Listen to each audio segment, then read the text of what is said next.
Alright, now this is my review of Spider-Man. An honorable of the Spider-Man series is going to be remake or reboot coming out in July 3rd. I thought I wouldn't give my feelings towards the other movies. Now, granted, this is the first adaptation of Spider-Man on the full screen, on the big screen. I kind of don't like it because a lot of people say it's a great Spider-Man film. I just don't see what's so great about it. I have a lot of problems with the Spider-Man series. The one thing is the directions of the films. Like, they don't all flow together. Like, there's no direction that Sam Raimi wanted to use. There's another topic I found out when I was rewatching the film. There's a scene with J. Jonah Jameson and Robbie, and they said, "Why can't we get a good picture of Spider-Man?" And he says, on quote, "Eddie's been on the assignment for weeks, and when you guys."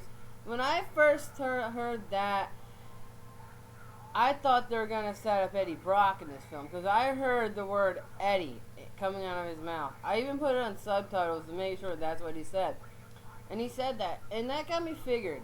Did Sam Raimi just skimp out on this? Because this would have been a great thing to flesh out for to Spider-Man 3, setting up the characters for Spider-Man 3. But Spider-Man as a flaw, I didn't like it that much because of. Now let's talk about the things I did enjoy about the film. I did enjoy the acting from William Dafoe as Green Goblin. I enjoyed the acting from uh, the guy who played Harry Osborn.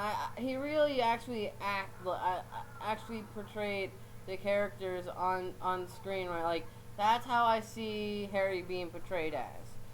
That's how I see Norman Osborn being portrayed as. They really showed the concept of the characters of the Osborns. Like, they basically made this film for the Osborns because I really enjoyed the characters of how they made it. Now, this is one thing I'll make a note to. This the Spider-Man trilogy seems to me like Smallville on screen. Just take away Superman, just add Spider-Man in it.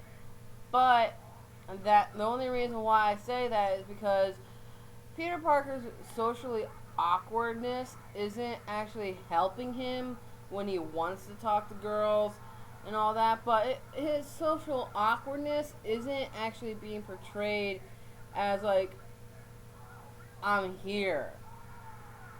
If you understand what I'm saying, Spider-Man didn't act like this in the comics. Like, it seems like they totally they stylized Peter like Clark Kent in Smallville. It's like literally Smallville on the screen with the Spider-Man characters, and the main protagonist, Green Goblin, which I like the casting, but I don't understand why they have him in there because of William Dafoe and James Franco playing the Osborns, because it's more proactive with the Osborns. Like, he Norman Osborn actually as Green Goblin is kind of understandable, not sympathetic like how Doc Ock was in the sequel.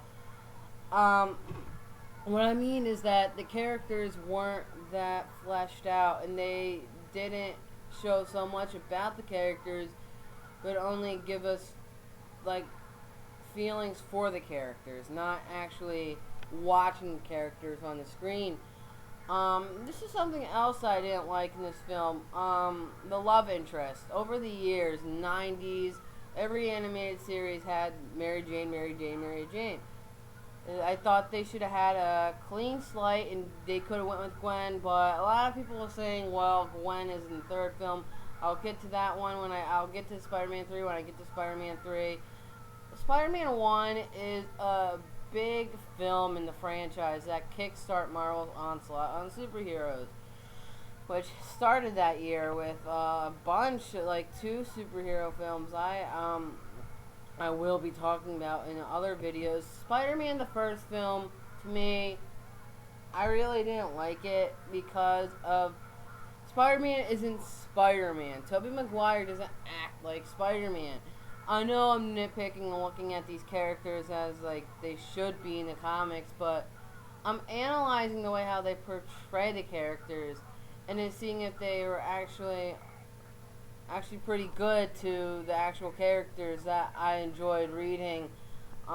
Peter Parker wasn't acted like Peter Parker. He was like acting like completely. They stylized Peter Parker in this film after Clark Kent in Smallville.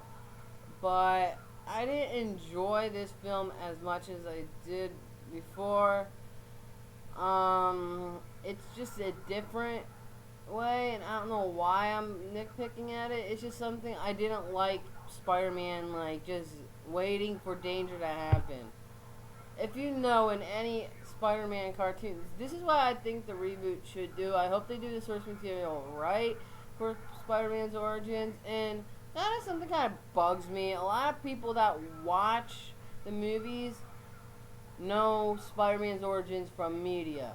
They don't know it from the comics. So if you guys know about this at all, Peter's parents were S.H.I.E.L.D. agents, that kind of bugs me because a lot of people don't know that. And that continuity set into that continuty of Peter's parents being scientists in the reboot don't bother me at all because I actually kind of like it. They're throwing it away from the Ultimate Spider-Man series, but I didn't.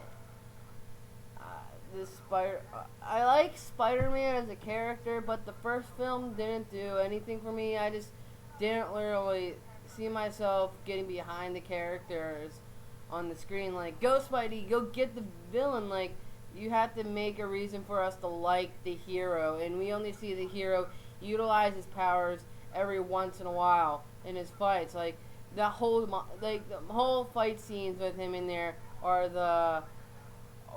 when Peter Parker and Flash Thompson, when he goes to the wrestling ring, the montage, the first time he meets Green Goblin, the second time he meets Green Goblin, and the showdown with Green Goblin. So in total, that movie had 6 fights scenes, and they didn't utilize Spider-Man as the characters of which he has. A lot of things I didn't like about the film were the organic webbings and the cast picks. The cast picks are horrible, horrendous, bad acting.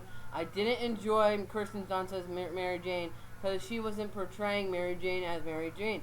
I looked at her character, seeing how she portrayed her, and I'm analyzing it and saying, does this be faithful to the original Mary Jane that we all know, the comic book lovers all know and love? But I digress. Spider-Man isn't all that great. I know I'm just looking at it, I'm looking at a lot of things to nitpick at. It's just, I don't know why I overanalyze things, but like, it's just things that I just catch while the movie's playing. I will give the acting to J. Jonah Jameson. That's straight onto the characters. The story was good. The movie wasn't that great as a superhero movie, but it did start the trend of superhero movies. It actually, before Spider-Man, there was X-Men. I really enjoyed Spider-Man as a movie when I was a kid, but looking at it now, there's a lot of flaws I didn't like about it. So that's Spider-Man 1. Check out for my other review for Spider-Man 2 and 3 later today.